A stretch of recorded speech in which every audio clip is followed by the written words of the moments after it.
Jihad within McWorld. The Democracies. Excerpted from Jihad vs. McWorld. Terrorism's Challenge to Democracy. Benjamin R. Barber. 1995. Narrated by Skeptical Waves. In the well-established European democracies, the temptation to resist modernity is modernity's nervous commentary on itself. Europe's rather pallid version of jihad takes two intersecting forms: provincialism, which sets the periphery against the center, and parochialism, which disdains the cosmopolitan. Both are hostile to the capital city and all it stands for. Both understand decentralized power as less threatening to liberty and more susceptible to control than central power. Provincialism shares the democratic spirit of Jefferson. It prizes the sanctity of town or ward government and, with Tocqueville, understands liberty to be an essentially local or municipal notion unlikely to thrive under the pressures of large-scale governance and wholly contractual social relations. By this logic, Barcelona and Lyons are more likely to be free than Madrid or Paris, and the villages at their doorstep will in turn feel even freer than Barcelona and Lyons.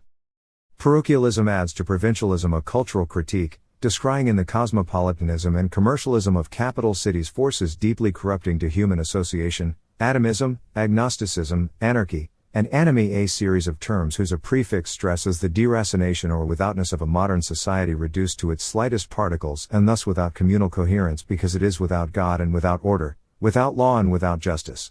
Rousseau's acerb portrait of 18th-century capital cities captures the visceral force of the parochial critique. In a big city, thunders Rousseau, full of scheming, idle people without religion or principle, whose imagination, depraved by sloth, inactivity, the love of pleasure, and great needs, engenders only monsters and inspires only crimes.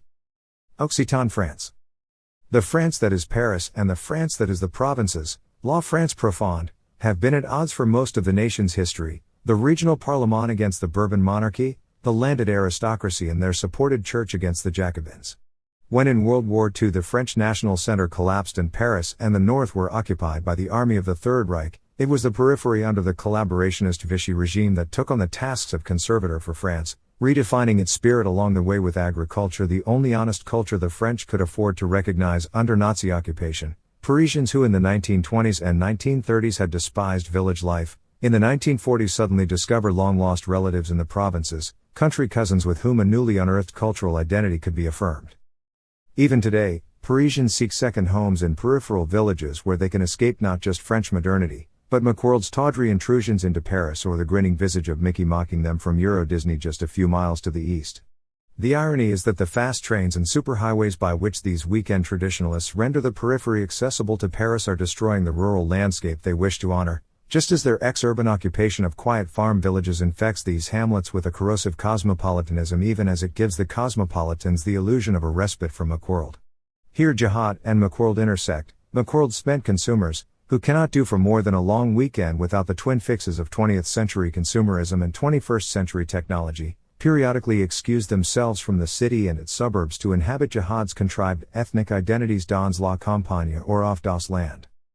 To provide the illusion of a cultural identity, McWorld goes slumming in Jihad while its rootless denizens play it being locals in a manner that is almost entirely spurious, vicarious, unearned. In Europe, where they coexist cheek by jowl with centralized national power, such local identities as have been preserved are predominantly linguistic and the trade-off with McWorld still under negotiation. If, as Ignatieff has it, the key language of our age is ethnic nationalism, then the key of ethnic nationalism is language. In Western Europe's gentle jihad, language is how the parts detach themselves from the whole. It is not only Americans who worry about a primary or mother language. In France, as elsewhere in Europe, provincials have rediscovered language, dialect, and made it the talisman of their reawakened cultural subnationalism, leaving modern French patriots to wonder what will be left of France if it is carved back up into its Norman and Breton and Basque parts. The irony is that French itself is under siege and the National Cultural Ministry in Paris has actually prevailed upon the legislature to outlaw popular foreign terms, in particular, the multiplying Americanisms of McWorld. Talk show, chewing gum, software, prime time, and cheeseburgers inter alia will now be denoted by the terms causerie, gomme mâché, logiciels, heure de grande écoute, and, well, quelque chose, something or other, à la fromage. The equivalent will have to be invented, or such commodities will be mute, not an acceptable mode for a commodity. Ads using fashionable anglicisms will have to be translated, and scientific terms from the new global technology will have to find French neologisms if French scientists want to write or speak about them. In this mini jihad of the French government against McWorld's bold Esperanto, recently softened by compromise, can be seen at the national level the parochial spirit of provincial efforts to hold a regional line against French. Two lines in the sand, one drawn by France to keep out McWorld, the other drawn by France's provinces to keep the French at bay. The Basque region is the best-known separatist entity. It exists on both sides of the Spanish/French border, where until very recently campaigns of terror have been conducted. But there are other less notorious and thus more telling instances of cultural and linguistic jihad. In Brittany, though the old separatist bomb throwers are gone and secession is no longer an issue, Breton cultural nationalism is probably running stronger today than at any other time this century. French bagpipes? Well, hardly, but there are Breton bagpipes in the little Celtic town of Quimper, and Brittany, which immediately after World War II had only 100 bagpipers, today boasts 5,000. In Provence, the story is much the same. Modern purveyors of gentle jihad are trying to undo at least certain features of a 400-year-old French history and re-legitimize the dialects and cultures of the ancient region of Occitan. Occitan encompass the Provençal, the Catalan, and the Basque regions of southern France along the Pyrenees and the Mediterranean, and featured dialects quite distinctive from the version of French spoken in the north. The French government, like so many harried denizens of McWorld trying to prove their traditionally parochial multicultural credentials without actually giving up their place at modernity's banquet table, now supports indigenous languages. Perhaps it does so because it appreciates that McWorld's global American speak can use all the enemies it can get. Provincial dialects may threaten French centralist culture, but they also constitute multicultural France and so are at once a weapon of French nationalism and a weapon pointed at integral nationalism's heart. Europe, France's rival for the affection of the newly legitimized localities, is also supportive. The Western European Language Bureau, created in 1982, encourages the provinces and their cultural conceits, supporting not only Provençal and other Oc dialects in France but also, in the Netherlands, Frisian, in Ireland, Gaelic, and in other places, the linguistic flavor of the day. Its activities and the realities they acknowledge have led some critics to refer to the new Europe as a new Tower of Babel. Others see in its work a subtle strategy of national deconstruction by which the European whole nurtures the subnational fragments, all the better to undercut the resistance to wholeness on the part of the nation-states.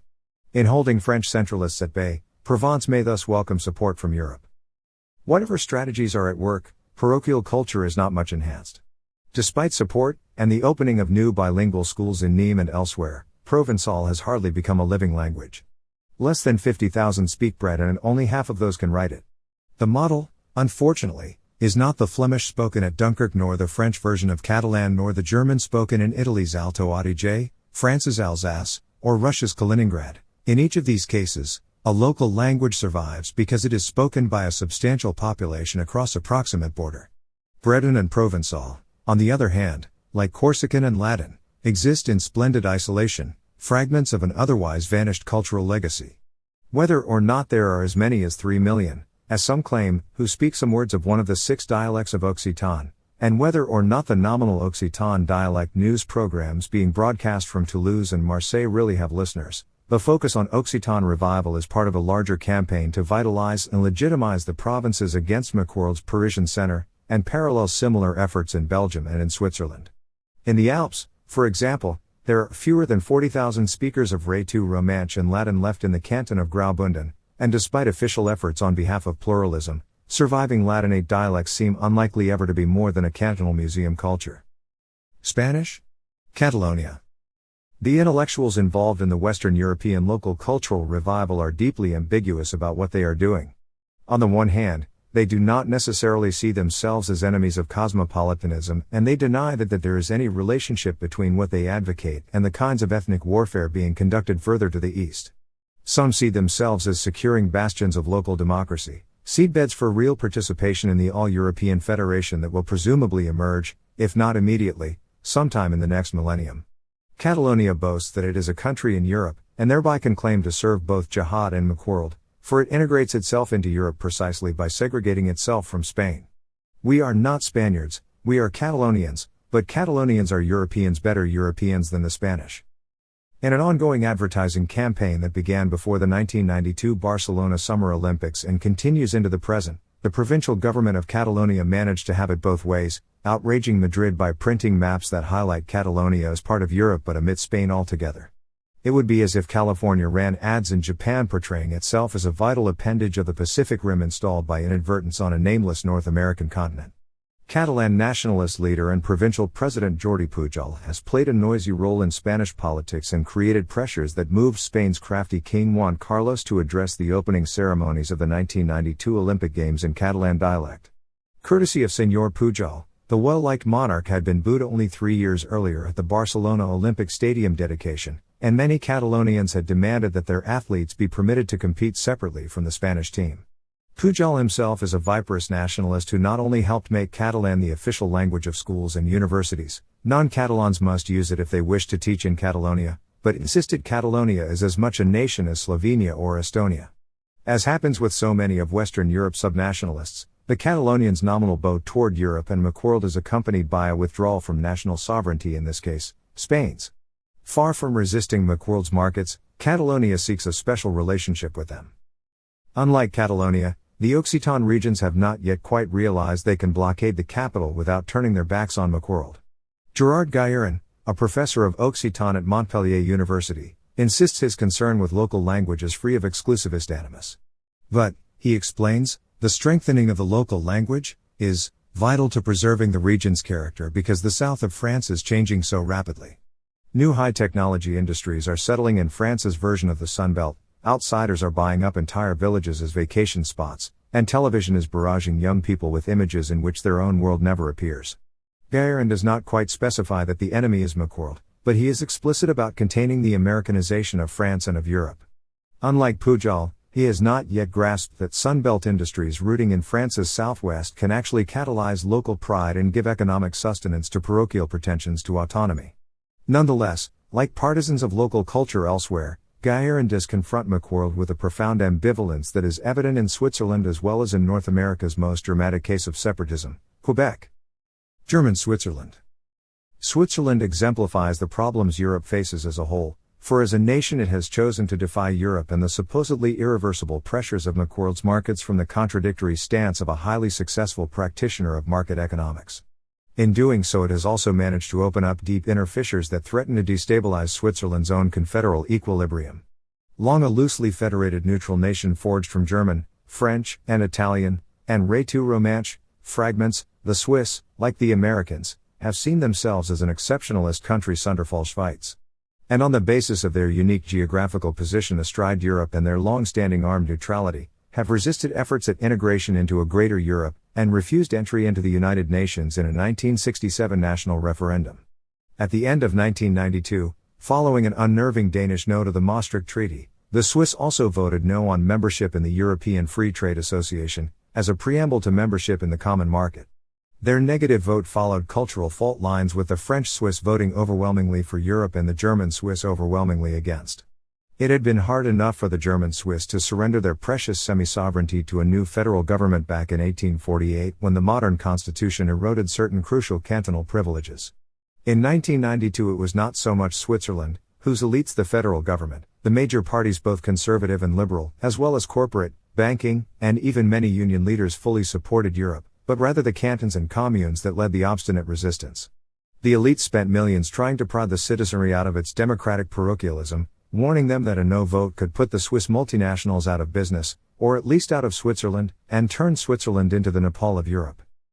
Europhile observers, that is to say the greater part of the European press, were utterly befuddled, muttering darkly about Switzerland's reflexive traditionalism and its self-defeating neo-isolationism, and predicting that unless it permitted itself to be awoken by Europe's economic electroshock it was doomed to become a third world country.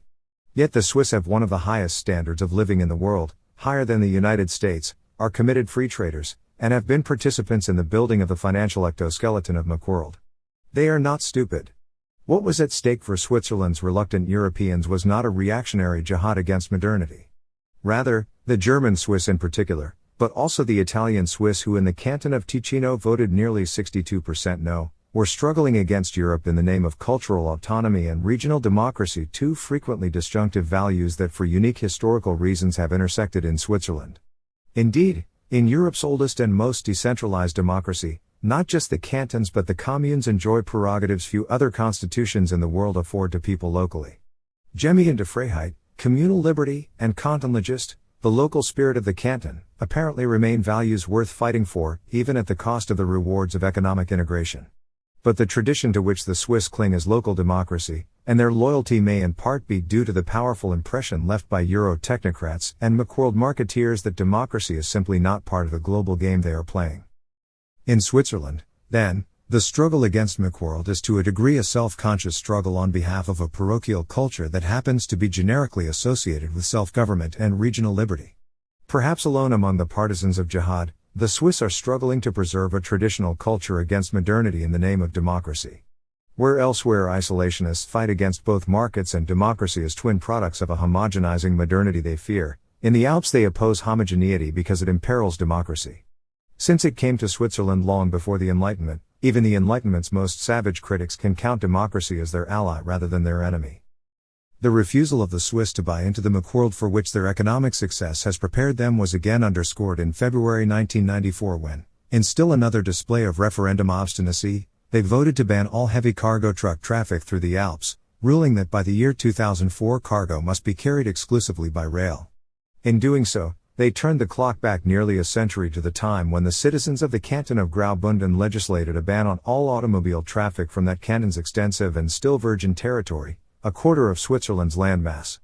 The automobile, the denizens of Davos and St. Moritz and Chur had agreed, was a threat to regional autonomy and local liberty. Switzerland remains to most Europeans an inexplicable maverick, a rich nation that seems prepared to put its wealth at risk for principle, a stubborn nation whose obstinacy sometimes looks like prescience, and whose prescience is often written off as obstinacy. For all their brave pre-Enlightenment wisdom in resisting McWorld, however, along the way the Swiss are jeopardizing their prudent multicultural equilibrium. The Francophone Swiss are far less attached to German Swiss localist traditions and far more anxious to follow France into a greater Europe than their German, Italian, or Latin cousins. With only some of the parts willing to fight for the continuing national autonomy of the whole risks disintegration, a development that would defeat Switzerland's confederal democracy as surely as abject surrender to Europe. A sovereign Quebec inside Canada? Much the same ambivalence can be found across the Atlantic among the Quebecois separatists, where federal Canada faces a Quebec province whose separatist leanings have actually been magnified by its recent economic successes. If anything, the resistant part of the whole here is actually as much or even more in tune with McWorld than the whole represented by the Canadian government that Quebec resists. Quebec would seem to want it both ways, a sovereign Quebec inside a united Canada, as the telling quip goes. Perhaps this is because the Quebecois can be seen, and sometimes see themselves, less as nearly 7 million Francophone Canadians, with another million in Canada outside Quebec province, but as a French diaspora in North America. The struggle for cultural autonomy on the part of diaspora communities that define themselves by reference to a distant homeland from which they once originated looks rather different than the struggle of indigenous peoples conquered by or absorbed into a larger entity.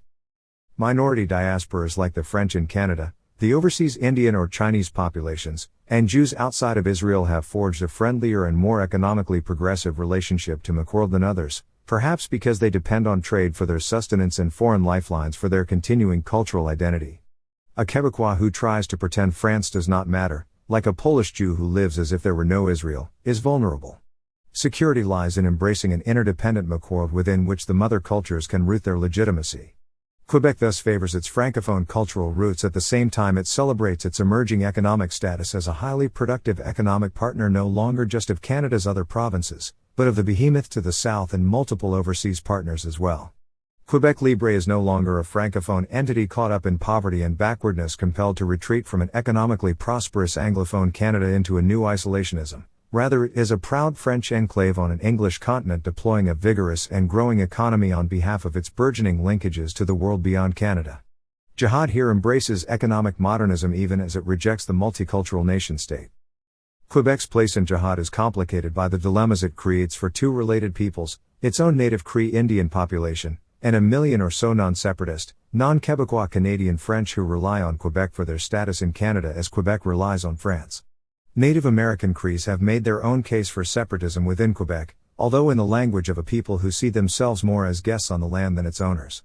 They have been greeted with an intensely hypocritical lack of sympathy by Quebecois who somehow cannot grasp the connection between their own suit against Canada and that of the Cree against them. The case of the million or so francophone Canadians living outside of Quebec is perhaps even more embarrassing. To the 300,000 Acadians of New Brunswick province, for example, Quebec as part of Canada secures equal treatment for all francophones. Acadians have lived successfully along the shores of the Gulf of St. Lawrence for nearly 400 years, and survived their dispersal by the English following the defeat of France by English armies in North America in 1763, when many Acadians found their way to New Orleans where, as Cajuns, they established another sanctuary. Now they face a paradox: Quebec's tribalism imperils their own. Jihad, even in its most specific manifestations, almost always turns out to be not simply a struggle on behalf of an ethnic fragment for self-determination, but a compound struggle within that fragment that risks still greater fragmentation and plenty of confusion as well. Once the parts feel justified in jettisoning the whole, the logic of jihad does not necessarily stop with the first and primary layer of fragments. If Quebec leaves Canada, non-Quebecois francophones may lose their equal place in New Brunswick. And if Quebec leaves Canada, why should not the Cree leave Quebec? And why then should not Anglophone villages leave Quebec or opt out of a self-determining Cree nation if it is such they find themselves inhabiting? And if a few francophones reside in the predominantly English villages in the predominantly Cree region of predominantly French Quebec, what about their status? It was to such absurdities as these that the multicultural, civic constitutional nation-state addressed itself. Dismantle it and all the paradoxes come crashing back with an ardor commensurate to their centuries-long repression. Germans, East and West, old and new, right and red, guilty and true. Germany would seem a poor candidate for jihad. It is still caught up in historical guilt and more than any other nation in the world, has had reason to hold nationalism at bay, for nationalism is a concept that, as the source for so many of the historical catastrophes that have befallen Germany, remains forever suspect. Moreover, Germany is newly reunited, it is democratic, and it is as heavily invested in McWorld and the American pop culture that promotes McWorld as any country. Yet jihad, perhaps because it is McWorld's ally and twin as well as its adversary, stalks the new Germany with astonishing ferocity. Those in today's Germany who want Deutschland to retrieve Deutschland yearn to rip down all the foreign, all the commercial, all the materialist banners, and in their place, give Adolf Hitler the Nobel Prize, raise the red flag, raise the red flag, raise the red flag with the swastika, as on the German flags of old it leads me down the right roads for me, what matters hasn't changed, race and pride in swastika. The new nationalists are not daunted by the official shame associated with taking Germany too seriously, dead seriously. Rather, such pusillanimity incites them to feel ashamed of feeling ashamed. Where else, they ask, are the most innocuous displays of national sentiment to be treated as provocations worthy only of banishment? Why must the recent past be taboo? Even the Japanese are permitted their emperor and their cultural superiority and their celebration of a mostly decensored history, including their own version of the Day of Infamy. So the skinhead punk rockers offer a crude but searingly frank version of views framed more diplomatically by Franz Schönhuber's far right-wing Republican Party, singing this state is ashamed of German history. Many of the far-right groups like National Alternative have been outlawed, but this only succors them in their sense of resistant alienation. Poverty, I have suggested, deepens the rage of holy warriors and makes them more desperate enemies of a McWorld that has refused to succor them. German enragees are often if not always unemployed or underemployed in lower-paying jobs, often if not always young people with little education and few prospects, often if not always Aussies or Easterners from the old German Democratic Republic, deprived overnight both of jobs and the social safety nets that might cushion their joblessness. They would perhaps join McWorld if they could, and they are happy enough to use its instrumentalities, whether these take the form of British fashion statements, commercially rewarding rock bands, or internet bulletin boards like the Thule Network, as weapons in their struggle. In a sense, the German neo-fascists are a counter-reaction to reunification that filled the void when the primary anti-communist revolution failed.